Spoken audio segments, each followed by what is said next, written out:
The Krusty Krab has been converted into a luxury hotel. Patrick Star has to check in before he can eat a Krabby Patty. He immediately pulls out his luggage. How can you have bags? You just found out this is a hotel. This is a hotel? Squidward had intended to put SpongeBob to work, but Mr. Krabs points out that SpongeBob's actual job is as a cook, so Squidward has to handle the luggage. Squidward dragged his luggage toward the elevator. Mr. Krabs said that employees should not use the guest elevator. Squidward had no choice but to drag his luggage to the staff elevator. To his surprise, the staff elevator turned out to be the stairs.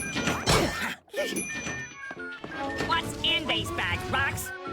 Hey, these are rocks. Why is your suitcase full of rocks? I don't tell you how to live your life. Squidward led Patrick Star to his room. Just as he was about to leave, Patrick Star called him back. Squidward thought Patrick Star was going to give him a tip, but to his surprise, Patrick Star only handed him a rock. Just then, SpongeBob arrives to deliver a Krabby Patty. This time, Patrick Star gives him $1. Squidward storms off in a huff. Patrick Star calls him back again. He instructs Squidward to peel the skin off the Krabby Patty. Patrick Star happily eats the Krabby Patty. Next, SpongeBob delivers 50 Krabby Patties. Patrick Star wants Squidward to serve him again. Squidward immediately pushed SpongeBob out in his place. However, Patrick Star actually asked someone to eat with him. Squidward stormed back to the front desk. Mr. Krabs told him that Patrick Star was looking for him.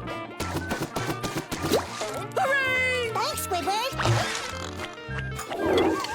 Squidward went to Mr. Krabs to explain the situation. Mr. Krabs pointed to the store rules on the wall. Employees must unconditionally obey customer requests. Soon, Patrick Star asked Squidward to scrub his back. Squidward turned and stormed off in a huff. As he was heading downstairs, Mr. Krabs scolded him again for using the guest elevator. Squidward had had enough and quit on the spot. He took off his uniform and threw it in Mr. Krabs' face. Then, he transformed into a guest. Mr. Krabs didn't want to serve Squidward, but he couldn't resist the lure of money. SpongeBob, carry my things to my room. Aye, yes, sir.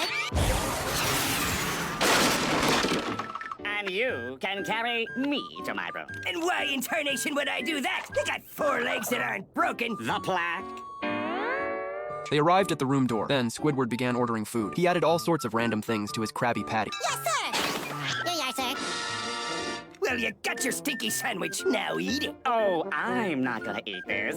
You are. What? You're out of your mind if you think I'm gonna eat that. That's not really a Krabby Patty with cheese, toenails, and nose hair. Oh, now I get you, boy. All right, Squidward.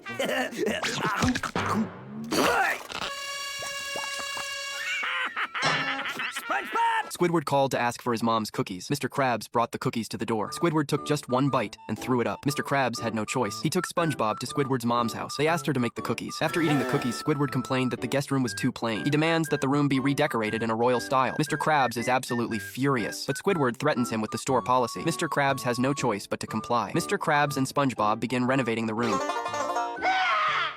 Perfect! This room is exactly the same as when we started! Squidward asked him to build an indoor swimming pool. Once the pool was finished, Squidward called SpongeBob over to play. Just then, Patrick Star also came over to play in the pool. The hotel finally gave way under the weight and collapsed floor by floor. Mr. Krabs was injured and lying in the hospital. This time, not only did he fail to make any money, but he also had to pay for his medical bills.